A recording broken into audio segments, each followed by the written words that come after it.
I still gotta fix the video. It's all good. It's But now all I got a good. name. Yeah. Welcome to Spoop Troop. Yeah. Also, Hey, I want to do a thing where like I want to see if I can figure out how to do it where we have like a short little like almost gift size thing of us turning around and looking and it goes from color to black and white to red. that'd be cool. But I don't know how to do that. I just had that thought like 20 minutes ago. And I was like, this would No, be that's a wonderful thought. We need to follow up on that. I like that a lot. I I need to like it follow, I very need to much. follow up on a lot of stuff. Oh god. Yeah, but welcome people out there in Streamland to Spoop Troop. We finally Let's nailed it get down. ready to sail. Okay, have I got a deal for you? We're talking Child's Play. I'm a huge fan of this series. Where does Child's Play fall in that hierarchy of like the Halloween's, Nightmares, Friday the 13th, Hellraiser like type area? So I think those are pretty much the big ones. Yeah. And then Chucky's in there. Yeah, Chucky's definitely in there. Maybe Scream, but I'm trying to think more of the of the Scream's worked on it a bit. They've got some pedigree now. But you know, oh god. When I think because you got to take in all these, the entire series as a whole. It's to me the most consistent series. Child's Play? Yeah. Yeah, no, Because definitely. Don Mancini has done everything. With the exception of the remake, which it shows. Yeah. I don't know why they did that. That was I think they thought they could sell it on the back of Mark Hamill's voice acting. Which wasn't too far off from like it wasn't too removed from Brad Dourif where it was enough to be like, this is justified. So it was, yeah. Well, I mean, especially for any of us who grew up watching Batman TAS and him doing the Joker, because fuck his Jokers is the Joker. I'm sorry, all the Jokers out there. Kevin Conroy is Batman. Yeah, and Hamill's the Joker. Yeah, no, you can put those voices in any Batman suit and that'll make Batman for me because those or Joker. But yeah, no, like, yeah, they so just where does roles. it fall in that pantheon for you? You know, thinking about it, Jason's my boy. I love me some Friday the 13th. I think he's a big cuddly monster who just, you know, wants to be loved. I guess we put Texas Chainsaw Massacre in those two. Ooh, to a degree. Gosh. Yeah. Well, yeah, no, Leatherface is one of the big hitters. And then, God, but you know, and I love some Halloween every now and then, but that has not been consistent. No, Freddy gets super silly very quickly to the point where there's just like no horror in it. Like after till the New Nightmare. New Nightmare was good. Oh it's yeah, that was what Wes Craven involved. Wes Craven not involved. New Nightmare. Yeah. In between there, you do have Dream Warriors, which is a fun movie. I love, Dream Warriors is great. That's probably, you know, I don't know. I was gonna say it's my favorite, but I've watched 2 quite often now, where I'm like, there's some legs to this. 2, I think a lot of us didn't understand until now, and as context, and everyone goes, "Oh shit, this was a really smart movie." Yeah, and oh god, and just the like Freddy, or maybe really it's scary. Become a smart movie because people have attached that context to it. I don't know. Yeah. But no, I think you know, Chucky might be my number 2. I mean, I do have a Child's Play sweatsuit, so that's a thing that I own. For me, for consistency, Evil Dead is the only thing that comes close. Oh, I didn't know we were getting to put Evil Dead up there. No, I'm just saying, like, for consistency of horror movies, because Hellraiser, after the first 2, it falls off the face of the earth. Really fall, although I did like that, the like reboot or whatever that Hulu That's did. true. I love that reboot. That was really good, I thought. But I think a little too slashery, but still very like those. But those first 2 Hellraiser movies are just stunning. There's something about them, and they're like no money. Yeah, they very little money. But I think Child's Play, and I've seen quite a bit of Child's Play. I realized, I think I've missed The last one? Oh, yeah.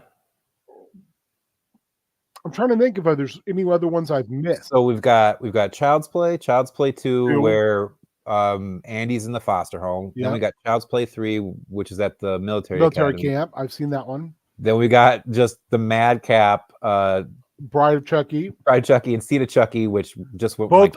Both of those comedy. are wild. I've seen them. Yeah, I've seen bits and pieces of Cult of Chucky and what's the other one? Curse of Chucky. Curse of Chucky. I have not seen those two. Those are like the two that I actually am very excited to see that I have not seen. Obviously I watched the entire series over the course of the last 2 nights. I've been looking for is there anywhere you can stream like the at least the last two, because I looked on Shudder today and was like, is there anywhere these are available? And it was like, not on this website. Not on this horror website. Not on this website, sir. Curse of Chucky is on Netflix. Okay. I know what I'm doing wrong. Cult of Chucky is on Netflix as well, it says. Oh, I will be watching those two movies tomorrow. You don't have to sell me on them. But I would like for you to give me your 60-second synopsis of each of these movies. All right. Child's Play 1. Here, let me get my timer on. Get that timer ready. Gotta get that timer, son. All right. Let me get this down to 1 minute. Here we go. Child's Play 1. The best killer doll movie that's ever been made. We've got Brad Dourif just swinging for the fences, doing great vocal work. The mom from Seventh Heaven, being the mom you wish you had.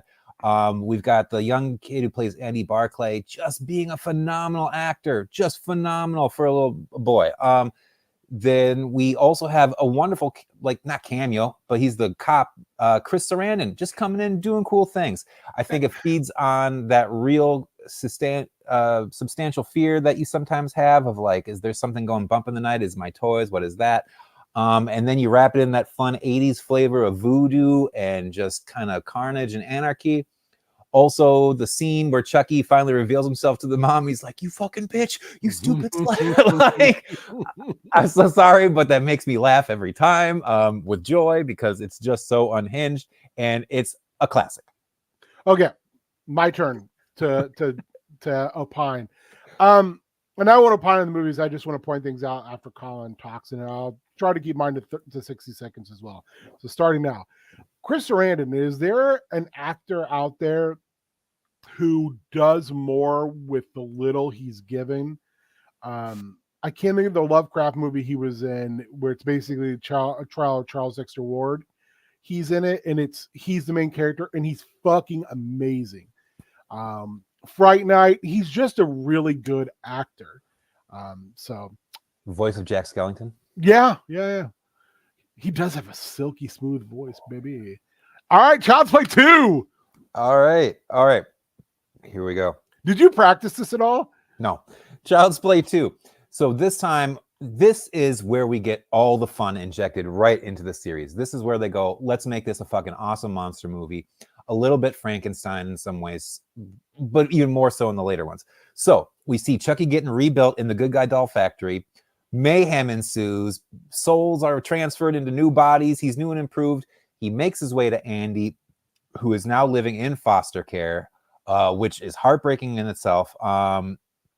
And you've got an amazing cast rounding it out. We've got, I'm forgetting on all of them, but you've got some really good actresses in here. Grace Zabriskie, forget it.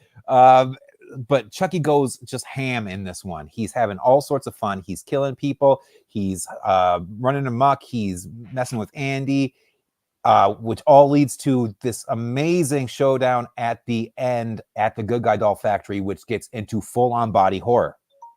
I think this is the one I've seen the most. Probably me too.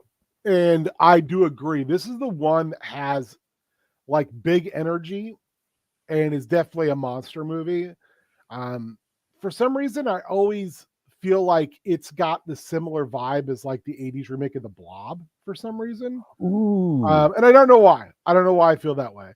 But it's fun. This movie's really, really, really fun. And I think it's a perfect transition from the very much straight up in your face fucking horror movie to more of a 80s thrill kill movie.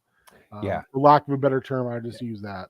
Kills are way more inventive, like to the point where they are set pieces in and of themselves. Yes. Yeah. It's good. It's good. It's a good. It's a good. I thought we were going to get in some Don Spapino there for a second. I can't at the moment. Okay. Without further ado, Child's Play 3. Child's Play 3. A bit of a step back, but it's still very fun. We find Andy. He's aged up. New actor playing him. I can't think of his name. He was in the really bad Dungeons and Dragons movie. But he's at a military academy, and we see in the beginning Chucky getting reconstituted, put back together, and he makes his way out to find Andy at this place. In the meanwhile, befriends this young little kid and uses him and preys on his loneliness as kind of like, I'll be your buddy to get to Andy. But then later is like, you know what? Why do I need Andy? I got this little guy right here. Let's do this.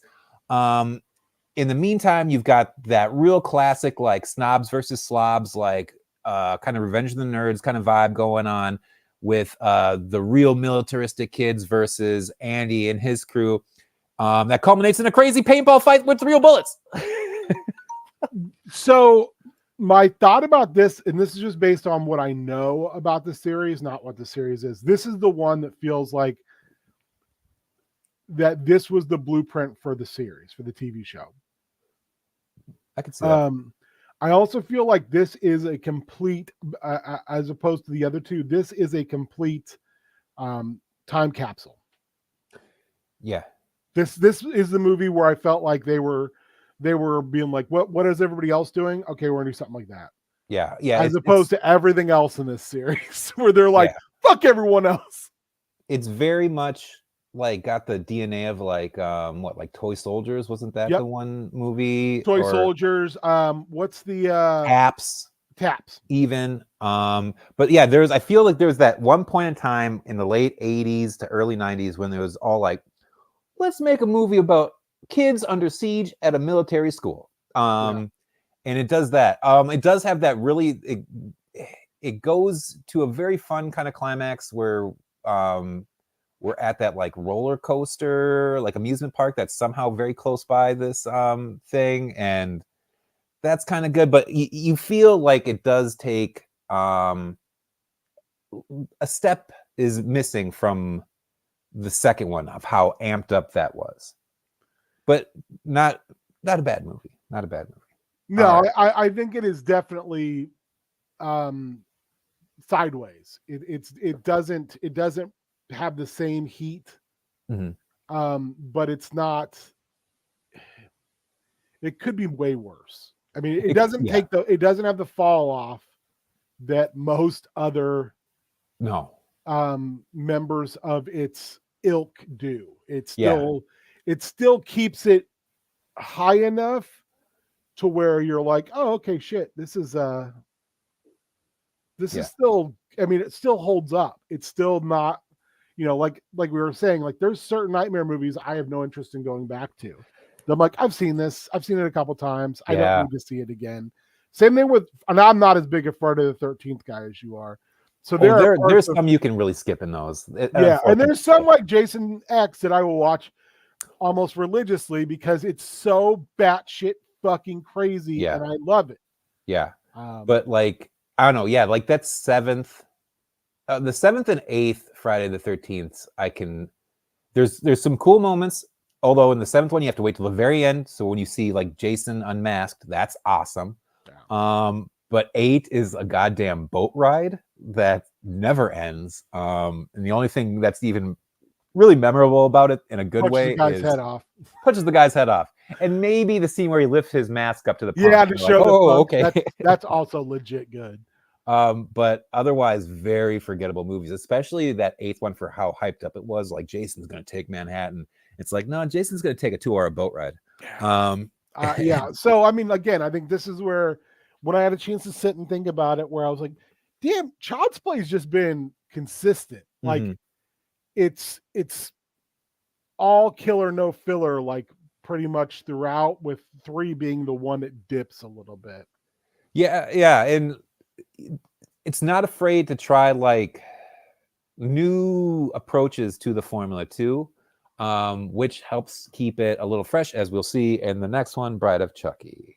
All right, here we go. All right, Bride of Chucky. So, beginning, we see Chucky getting stitched up real nasty Frankenstein style. He's got all these crazy scars.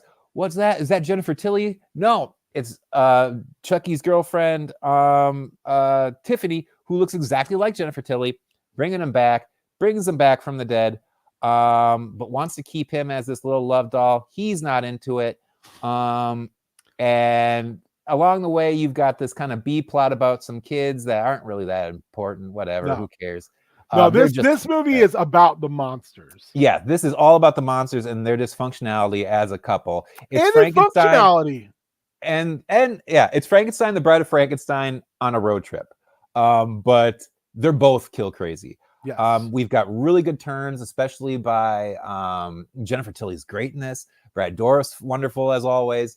John Ritter in one of his last appearances on film is very fun. And okay, I fucked your thing up though.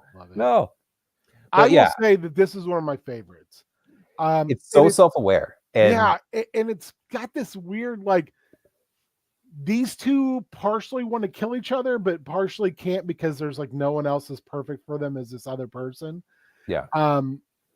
So there's just like this exasperation of like, I could fucking kill you. Well, I could kill you. And it's like, oh yeah. They're like, I actually very much enjoy this movie. I find like Jennifer Tilly is the perfect yin to Brad Dourif's gang. They just perfectly fit together. And the fact that she looks like Jennifer Tilly, but it's not Jennifer Tilly, has this long-term payoff, which is wild. It does. And that continues into the series as well. It keeps going from like Jennifer Tilly has talked about how much fun she has making these movies, and I could definitely see why now. You can tell, like, it's not a paycheck. There's actual like joy in this role and being a part of this whole series, if not the genre itself. Like, and that's something else I would point out. To be honest, is that there seems to be, especially in this movie and the next movie, there is like this wild, unbridled joy that just drips off of everybody, and it's infectious. It makes like everything, like, you're like, okay, this is fun. Like they are just like having a blast. Yeah, it's really, really cool.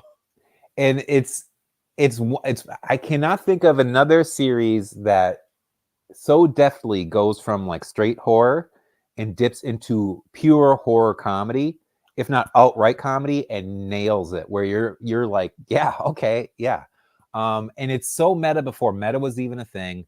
And they just like it just, I don't know, it just nails the tone and it sticks the landing, and it's and that leads us into Seed of Chucky. Boop, boop, boop, boop, boop, boop. All right.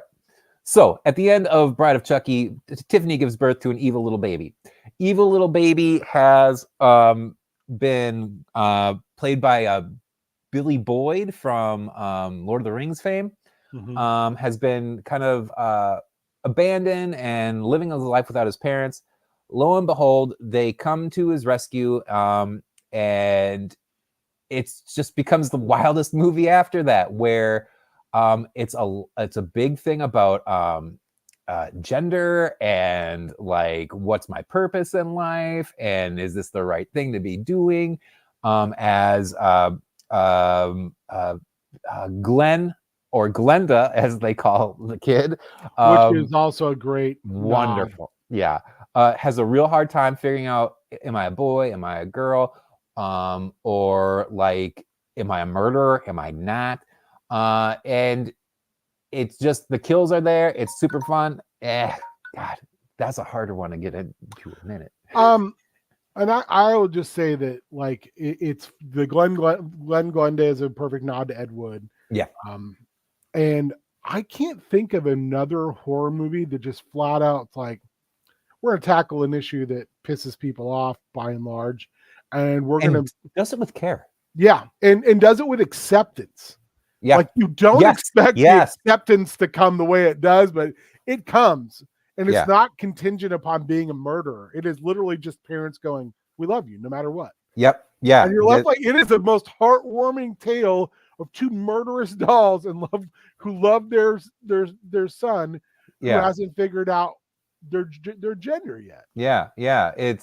There's even a moment where like Chucky's like, "I'll love you. You're mine. You're my child. It doesn't matter what you are." I think he says, "I'm with you till the end," or something like that.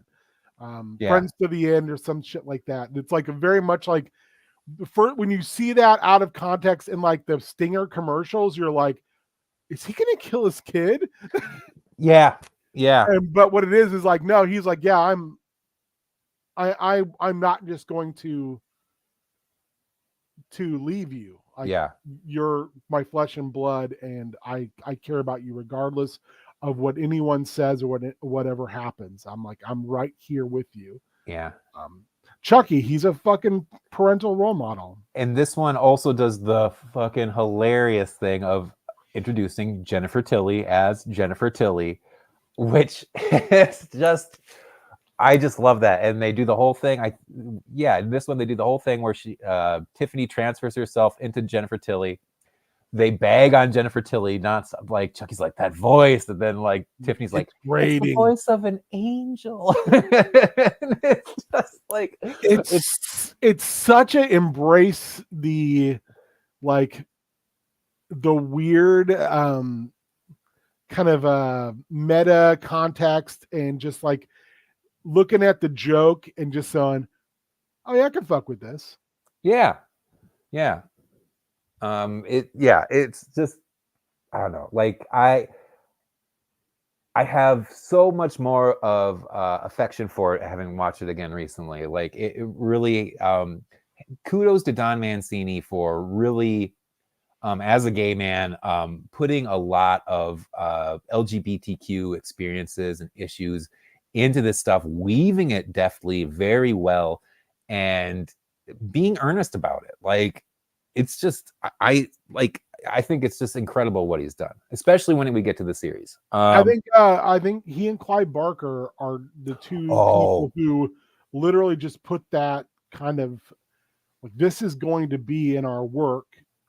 It's a huge component of our work, more than anyone else I can think of. In a horror space that have been doing it since the 80s. I cannot think of anyone else who has really, especially with Mancini there's so many parts of this story that are autobiographical to him. Like, he was in foster care, he went to like a military school and all that stuff. Like, he really has this real world experience that really helps to make this stuff feel authentic, despite the heightened craziness of the world that we're living in, where there's voodoo and dolls running around. But yeah. All right, and from here we go, and then I just do want to mention that there's the really cool thing at the end where they get Jennifer Tilly pregnant so she can birth twins that Glenda can then split into. Very cool. I thought that was neat. Whatever works for you, baby. Hey, baby. All right. Now, Curse of Chucky. Curse of Chucky is a completely different beast altogether. We go back to seriousness. This is basically a one-setting movie where we are in almost kind of a creepy, creaky, haunted house. We're introduced to Nika. She is wheelchair-bound, played by Fiona Dourif, daughter of Brad. Beautifully done. Yes. Boy, can she hit that that fucking voice. Yeah. Oh, yeah. And the creep factor is back where it takes a while. We're almost like 40 minutes into the movie until like Chucky's like, yeah, no, I'm Chucky. We're doing this thing. And from there, it's solid kills, great atmosphere, and Fiona Dorff just really steals the show. Admittedly, the first time I watched this, I was just like, oh, it's taken a while. But once it gets cooking and once Fiona Dorff is really like going toe to toe with her dad, it's great. I have seen lots of bits and pieces of this movie. I need to sit down and just watch it. Mm-hmm. I think it's the most moody of the movies. But like you said, once it kind of hits that halfway point and we realize what's going on, it gets real interesting. I also like that it is a one setting movie and it is like a one-on-one cat and mouse game. Yes, that's exactly what I was thinking. It is, and then even the next one too. There's the tension of. I've always heard people describe them as one contiguous movie. Yeah, they really are. I would say, you could say that the first three are kind of a separate thing. Mm-hmm. Like it's the first chapter in a book, let's say, or if you want to look at it like how the Lord of the Rings were established, it's book one of the book. Yeah. And now book two is, well, you could say that Bride and Seed go into this, especially at the end of this, we get a little Jennifer Tilly action coming in, or is that the next one? But whatever. But there is this through line that carries. And definitely with Curse, Cult, and then into the series, it is this definite through line.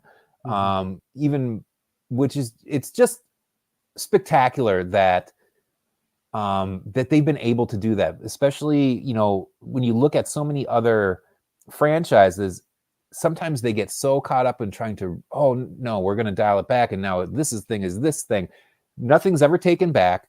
The mistakes that are made are always like present mistakes, but like everything that's established has everything's payoff. Canon. Yeah, everything's canon. Yeah, no one's retconning everything. Stuff comes back in ways you do not expect, and usually it's like, fuck you, how'd you think your way out of this one? That was amazing. Yeah. But anyways, all right, now to the 1 minute of Cult of Chucky. All right, so everyone's been murdered from Curse of Chucky except for Fiona Dorff's little niece, who Chucky possessed at the end. Really horrifying. And then we find out that Nika is now in an institution. No one believes her, obviously. She's kind of been fingered for being this mass murderer sort of thing. No one trusts her.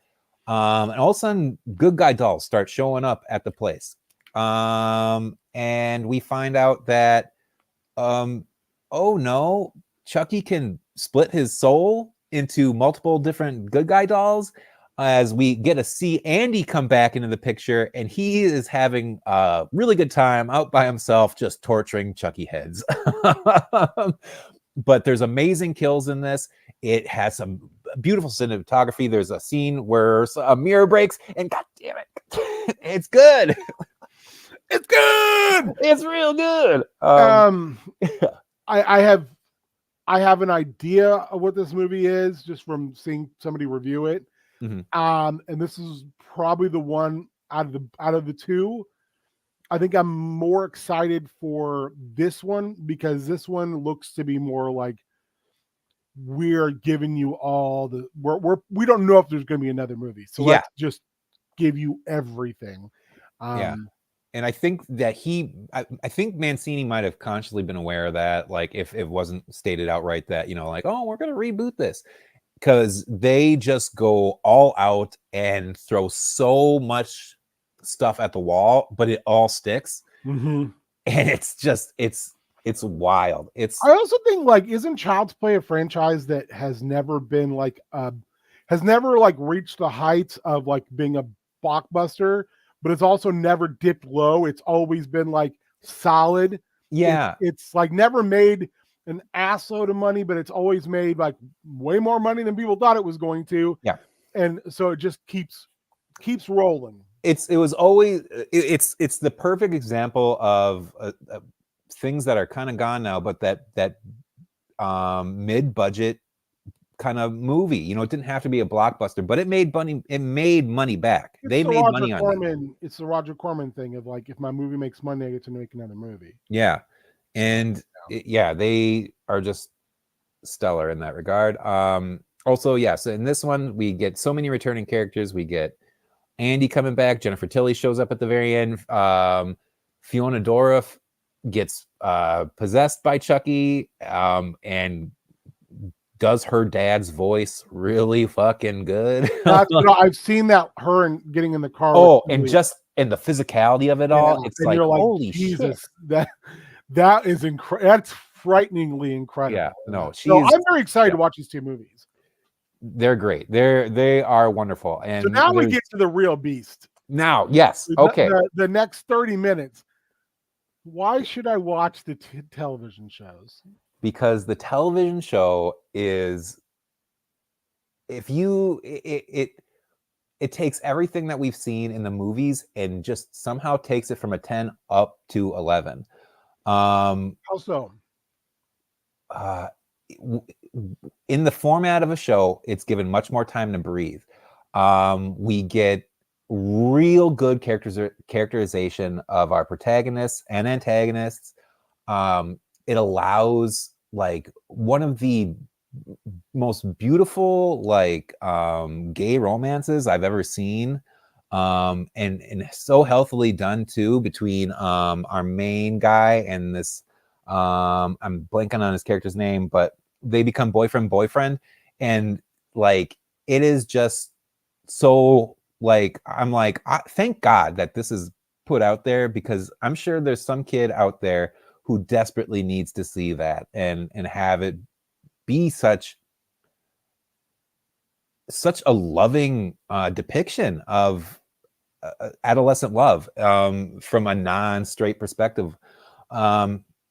We've got Brad Dourif, just delightful as multiple Chuckies, and we've got multiple Chuckies, and they are all very, very fun.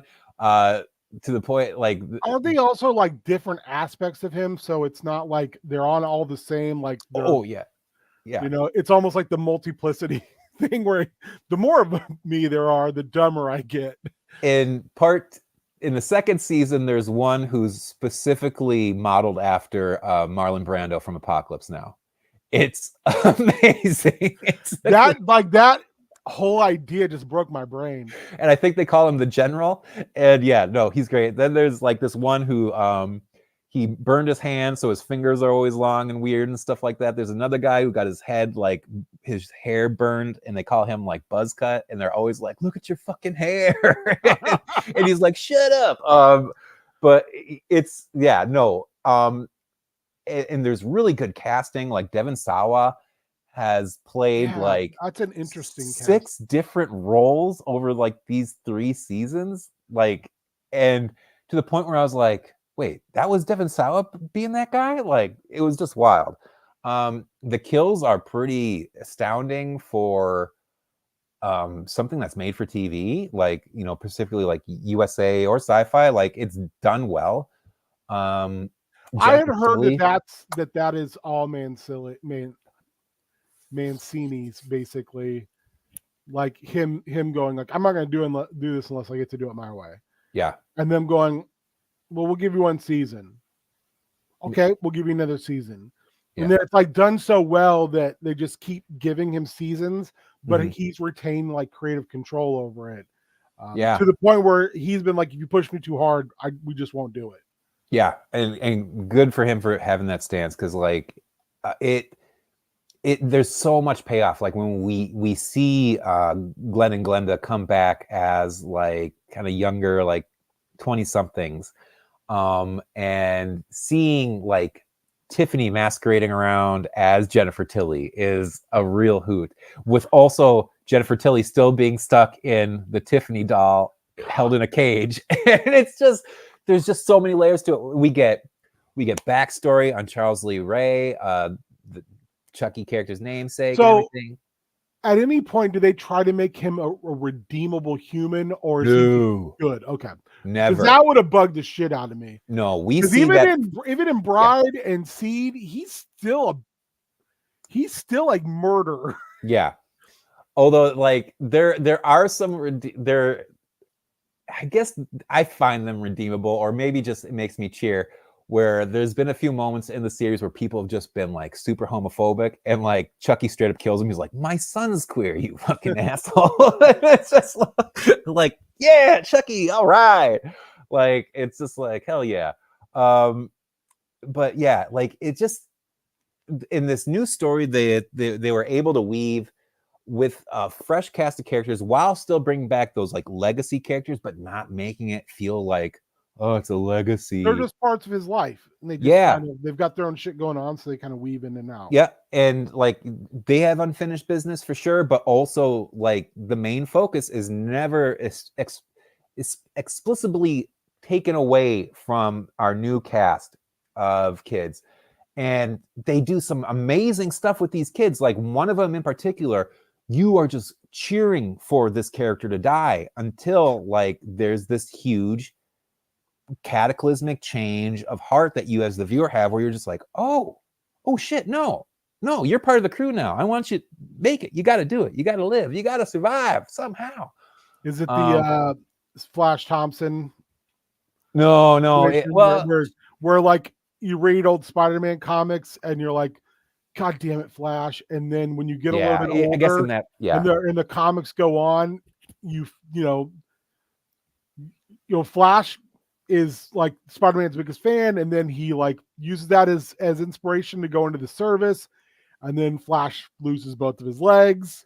Yeah. And rather than being like, oh, woe is me, why did I ever believe this? He becomes an even better person, you know, and then eventually he gets the Venom suit. Agent Venom, I love that. Yeah, he's Agent Venom, and then he goes to fucking space. Yep, becomes part of the Guardians for a little bit. Yeah, I mean, it's that whole Flash. I always look at that as like I can never tell if it was a failure or if it was a success. It was a success for me. Yeah, it worked. It super worked for me. I think I don't know. I think like, the majority of people though weren't into it, because I remember doing some convention stuff, like work for artist Greg Horn, and like I remember like people, because he had some really cool Agent Venom stuff, and people would be like, "Nah, man, I want the Brain Eater," and it's just like, okay. I really liked. I enjoyed that character. Sorry, I just was like, man, that's long-term storytelling and characters like years, you know, to have the payoff. I always find completely cool. Yeah, especially when they're secondary characters and they're growing in the background the whole time. Mm-hmm. It also has that feel of like no one is exactly, you know, they may not be the hero in your story. Yeah, but they might be the hero in their story. Yeah. So yeah, anyway, sorry. Yeah, no, and this really, and the series really does that really well. Like you get such a better idea of just how malevolent Chucky has been throughout everything. You see like just how destroyed and haunted like Andy and Kyle are survivors from 1, 2, and 3 respectively have been as a result of this. Like is Andy played by the same actor? Yeah, same actor. They brought him back, and he's good. He does really well, I feel like. That's so cool, actually. That's really neat. That always kind of stuck with me, like when they brought in Justin Whalen for part 3, when I'm sure, you know, production wise, it just wouldn't worked out for how old the character they wanted him to be. But like that kid who, I can't remember his name, the actor's name offhand, but the guy who plays Andy Barclay he was a really just an amazing kid actor. There's a scene in either 1 or 2, I think 1 where they lock him in a room at the police station after they're thinking this kid's killing people. Yeah. And he knows that Chucky's after him, and he gives the most heartbreaking performance where he's like, "You gotta let me out, you gotta let me out, he's coming to get me." And he like starts crying, and it's just like, oh my God, like the dad instincts in me wanted to somehow reach into the screen and pull this kid out. Like, yeah, it's just like, oh buddy, like I hope they gave him like so much fucking ice cream after they like cut camera, like, and just were like, you nailed it, awesome buddy, like, but so good. And he plays this like destroyed, kind of a bit of a shell of a person, like so well, because we see he's alone. His only true companion is these Chucky dolls he's been collecting so he can torture them.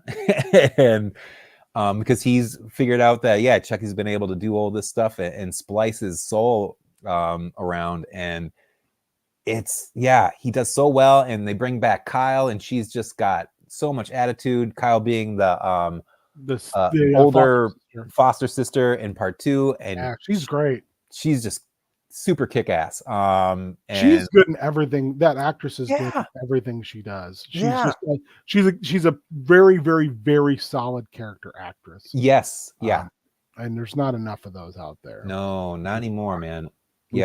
We talked about this before, but we both have a soft space in our heart for character actors. Yeah, they're doing the heavy lifting out there for sure. But yeah, like, so the series just progresses and progresses, and it's got just wonderful commentary, mostly on like LGBTQ kind of rights. The second season, we find our heroes are now at like a Catholic boarding school. So it takes some fun jabs at religion, particularly all the pent-up weirdness about Catholics and stuff like that. I mean, pent-up weirdness about Catholics. What are you talking about? What are you talking about? I do not understand. I don't know. And I say that as someone who went to Catholic school from like kindergarten to 6th grade. Our friend Creeper Colin is a recovering Catholic. Oh, that's the only way you can put it. Like, I usually would be like, I'm an atheist, but no, I am a recovering Catholic, because you never get over the guilt. Yeah, that's it's crazy. My wife is in the same boat you are. Yeah. I'm always glad that I got to dodge the religion. Oh, yeah. Because of my father. Yeah. So, who was like, they can't choose a religion until they've read all these religious tomes, so they get to choose their own religion, not the one that you want them to have. Yeah, that's how I've been trying to raise like Killian and Maeve, although my in-laws are very Catholic, and it's just like, can we not? Yeah, but also it's not coming from a place of like malicious intent. It means something very much to them. So they I think that's the thing, is like remembering that someone's religion, it means a lot to them. It's just from our two godless heathen perspectives, it's also like, just because you believe in that and have been indoctrinated into that doesn't mean that a whole new generation needs to be. Yeah. And it also doesn't mean that the church you were a part of is the same church that, is around now. Yeah. And also just, I'd say my experiences with religion, particularly when I was a believer, were very detrimental to my overall mental health. It was, it did not have the best teachers at St. Leo's. But yeah, like, where was I going? Oh, so yeah, they delve into that kind of stuff. It's really fun, and that season 2 is super fun because we get so many personalities coming out of the woodwork. They make a nice Chucky after basically like kind of waterboarding him and brainwashing him. It's pretty wild. So maybe Manchurian Candidate. No, that's even better. Yeah, no, they really do. To the point they literally do a Clockwork Orange scenario where they have him tied up in his eyeballs, like, splayed open, and they just show him the nastiest, like bloodiest shit, to the point where he starts throwing up. He's like, no more. And then he's like, why? What is the payoff for this? they want to have a Chucky on their side that can kind of be their Manchurian candidate. No, you nailed it. Really, you really did. It's really delightful. And oh god, and then in season 3, I just started watching it today. Chucky goes to the White House, baby. And I'm sorry, what? Chucky goes to the White House. Okay, he's there. President Devon Sawa has. The wonderful thing about this is it doesn't have to make sense. It doesn't have to. No. Somehow Chucky has got himself shipped. Oh, after having a crazy season 2 ends in just one of the finale of season 2 is one of the wildest like Christmas horror things I've ever seen in my life. Like, how so?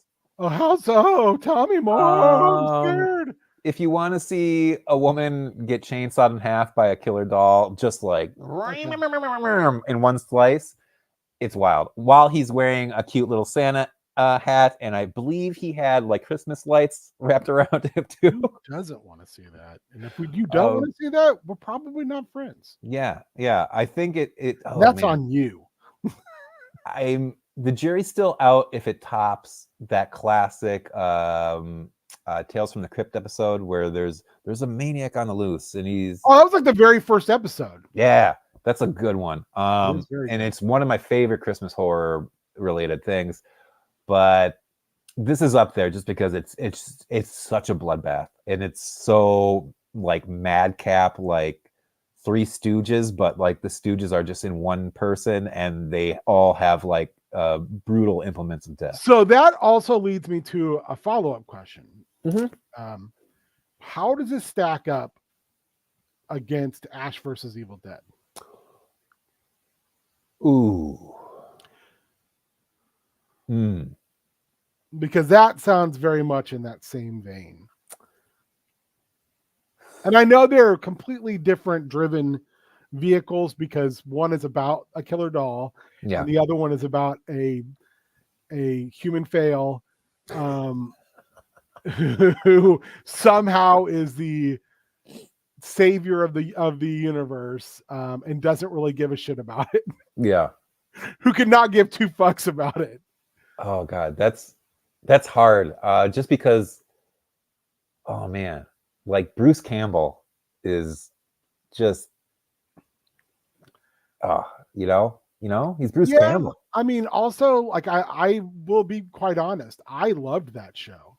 Oh yeah. Ash vs. Evil Dead was great. I'm still heartbroken. We never got a.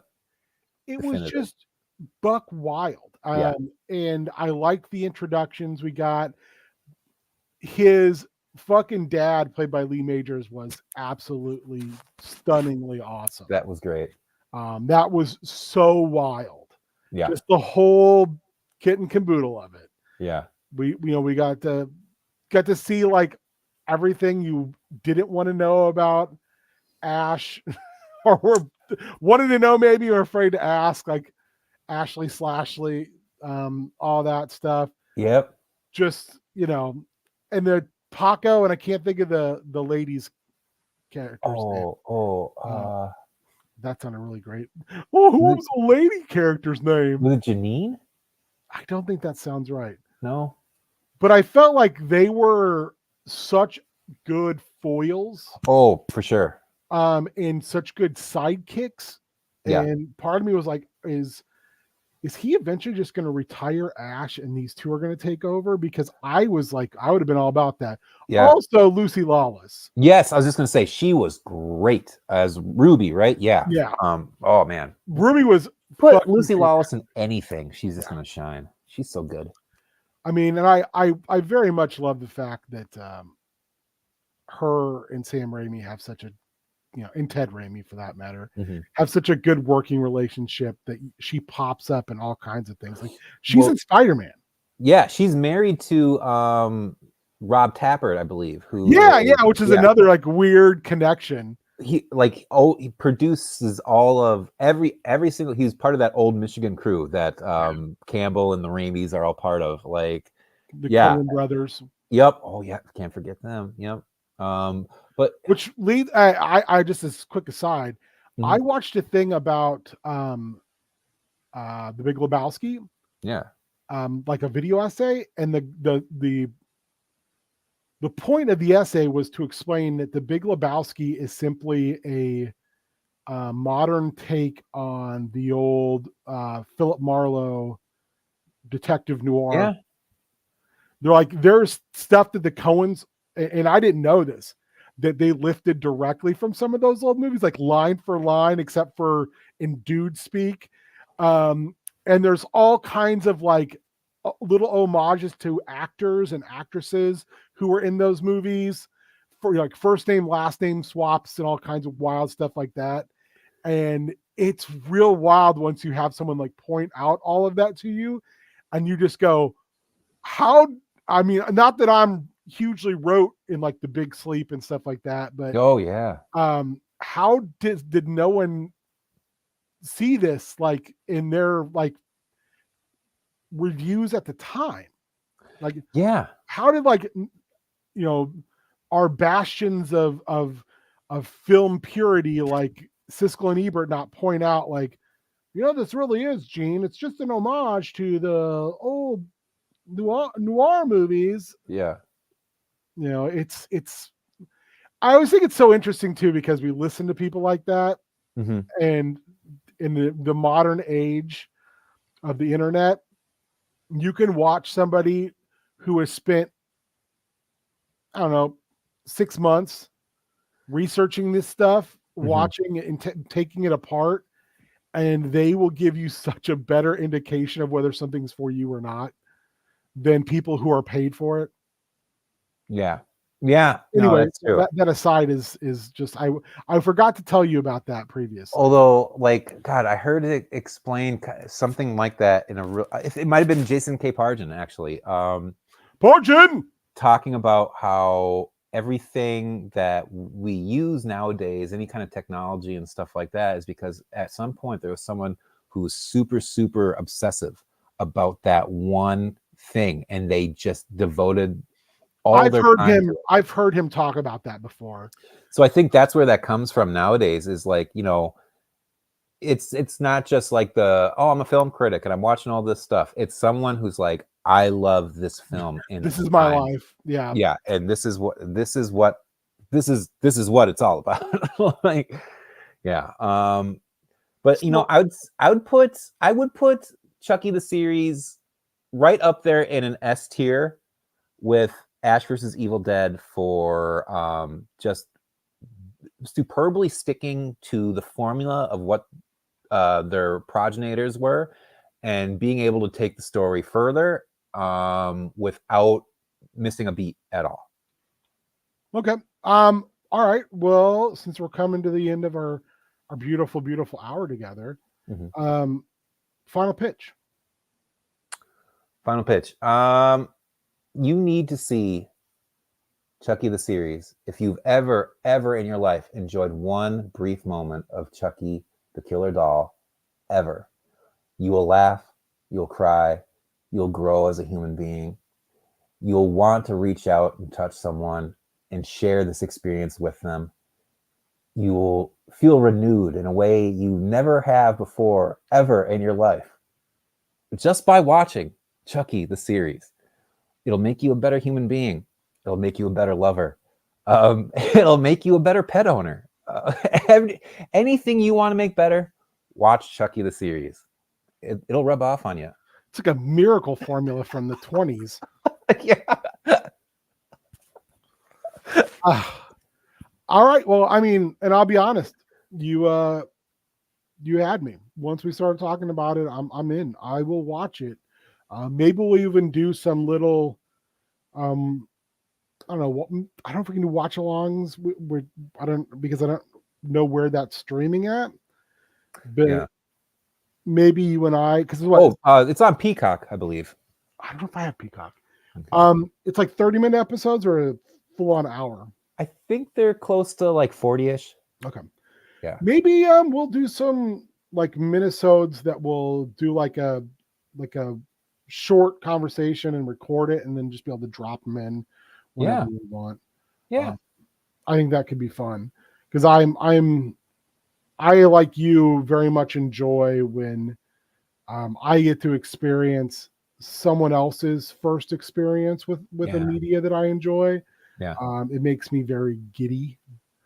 It's like, yeah. Ooh, look at this thing we get to share. In fact, I've got all 3 seasons on DVD, so I could drop those off with you. I mean, if they're on, me, if they're on DVD, I can probably watch them. Heck yeah. Because if they're on Blu-ray, I don't believe that shit. I do, though. I love Blu-ray. I know you do. I know. I wish I did too. Everyone tells me like stop living in the fucking past, and I'm like, I can't. No, because you know what? There's some things that need to remain on DVD. There's some things that need to remain on VHS, maybe even. I was going to tell you, I saw a listing on eBay for a Killer Clowns from Outer Space VHS. Ooh. And I was like, oh, I need to tell my good friend Colin about this. Oh, how much was it? Do you remember? I don't remember. I would probably buy it. Even though I don't have a VCR player at the moment, I would just to put it in a little glass case. Maybe take it out every once in a while. I kind of thought about I can look and see again who had it up. It's someone on one of my like follow lists. Yeah. And then I can just send you the link if you want. Oh, for sure. I also don't want to be like, hey, Colin, you know what you should purchase? And you go, why are you fucking tempting me with this, you fat prick? No.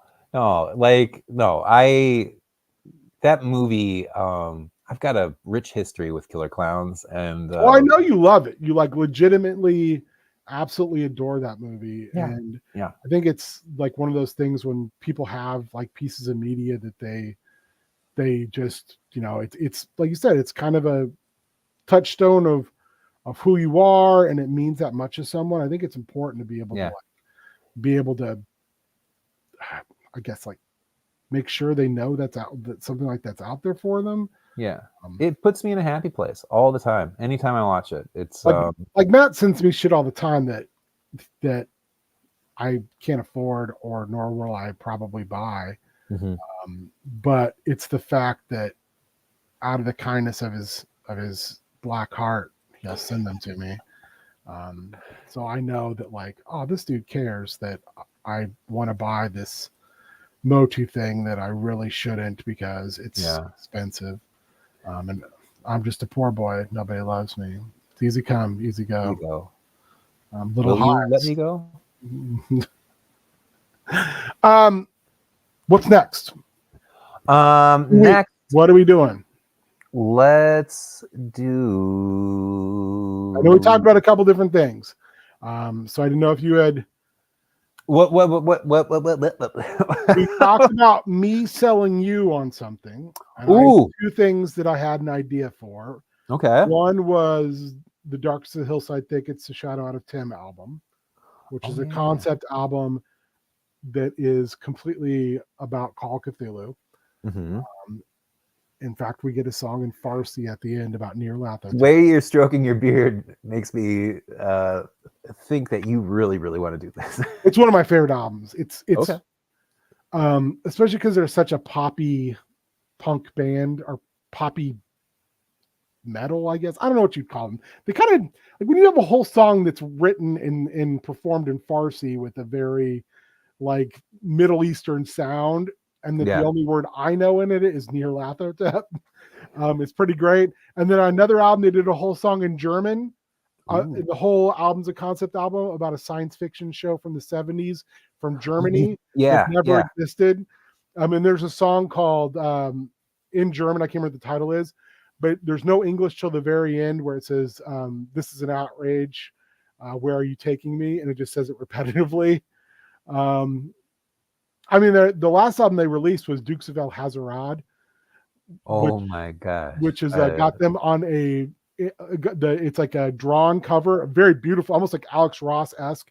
Them in cultist outfits, riding in a green version of the General Lee, but instead of the shitty Confederate flags, it's elder signs. And they're leaning out with machine guns, shooting at like this big eye. And the background is El Hazarad, like looking at them like this. That's okay.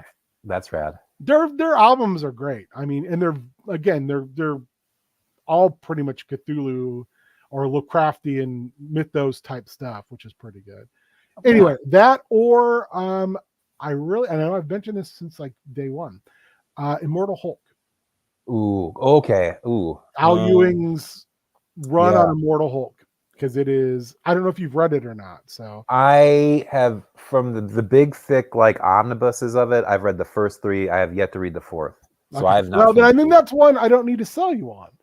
I'm trying to think. It's so good. I'd love to talk about it. I think that's one we could just talk about. Did you read Where Monsters Dwell by Kyle Starks?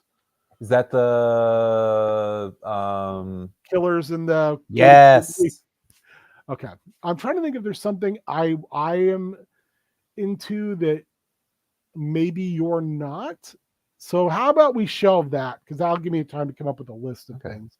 I had another thought. I just thought about doing an exchange of movies, like something you've seen and something I haven't, and vice versa. Okay. Vampire movies. Because I was thinking about this the other day, and I was like, has Colin seen The Shed? No. I've heard of it, but I have not seen Shed's it. legit. It's good. Okay. Have you seen Let the Right One In? Yeah. Ah, fuck. Yeah. Of course you have. It's so good. It's a classic. It's legitimately a classic. So how about you watch The Shed, and then you send me a movie, and then we'll talk about them.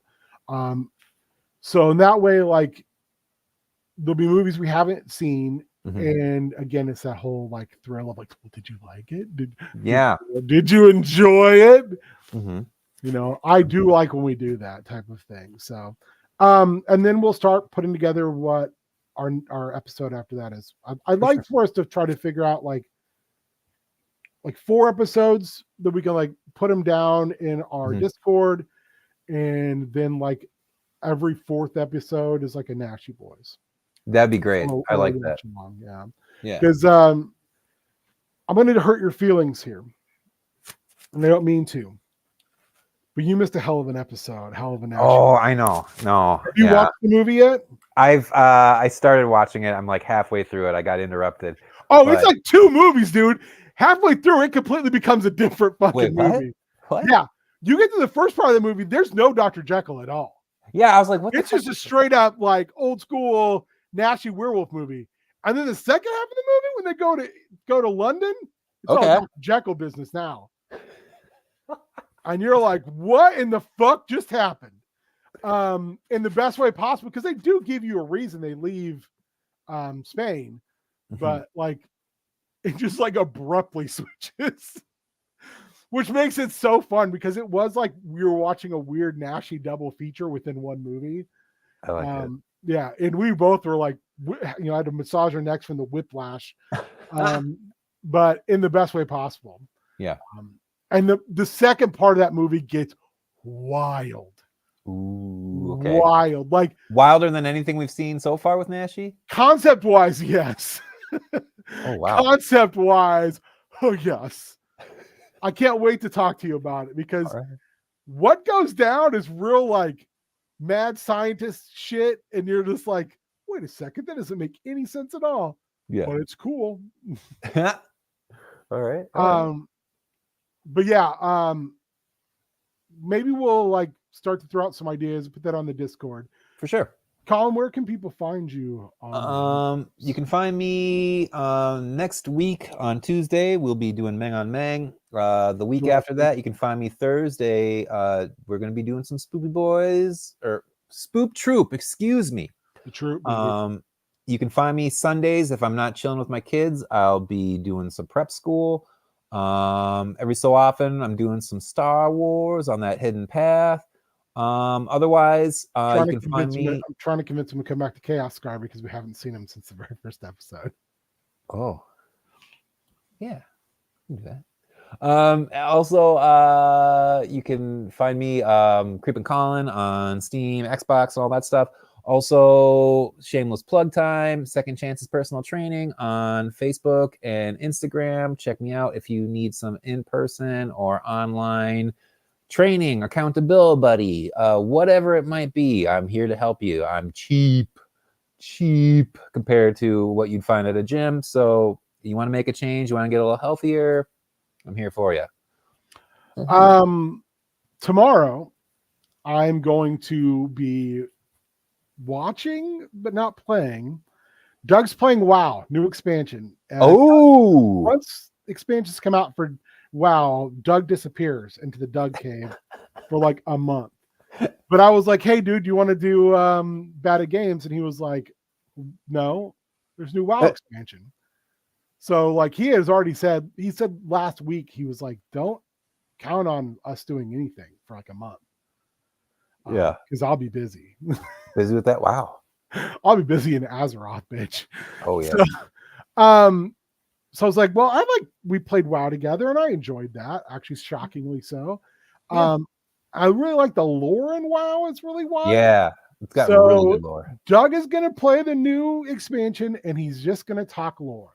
So it's going to be casual wowing so hard for probably an hour and a half tomorrow. I might have to tune in, man. Yeah, if you want to come on and hang out, like just by all means, you're always welcome. All right, yeah. I've got nothing going on. Sunday's prep school. Yep. Monday is the return of Chaos Guard. We got Chaos Guard back-to-back weeks. Sunday, we'll be talking about like how I gotta figure out how to do all this. Tuesday, Mang. I got a pile of stuff in somewhat disarray of painting. Yeah. But like in progress, which is good. And then I don't have anything next week at all because I don't think that's got the Friday's a Monday or the Friday's the first Monday. So that made no sense. No, it's not. So the only thing that Friday is the first Friday of the month. That's what I'm trying to say poorly. So that's it after Tuesday. I got I might try to steal Doug and my wife away to play some more Stardew because we finally are out of spring. We're in that summer. Ooh. Oh God. I gotta see if I got that set up running and going. Time to grow some blueberries. Because I would love to game. Yeah, I mean it's great. It's such a relaxing game. For sure. But also let me know when you're set up for Steam so I can send you your recent. Oh yeah, for sure. Yeah, no, I just got to touch base with Tony. I'd still like to do that because I'd still like to do Killer Frequency with you. Yeah. And it's still on sale. It's like 60% off right now. Okay. Yeah. Other than that, we'd like to say thank you for hanging out. Thank you so much. For being our friend to the end. Friend to the end. Bombas to you. Many bombuses. Is there something else you want to say, Colin? I was gonna try to do a Chucky voice. I was waiting for you to do it. Yeah. Come on. You can do it. Hi, I'm Chucky. Wanna play? Wanna play? And don't fuck with the Chuck.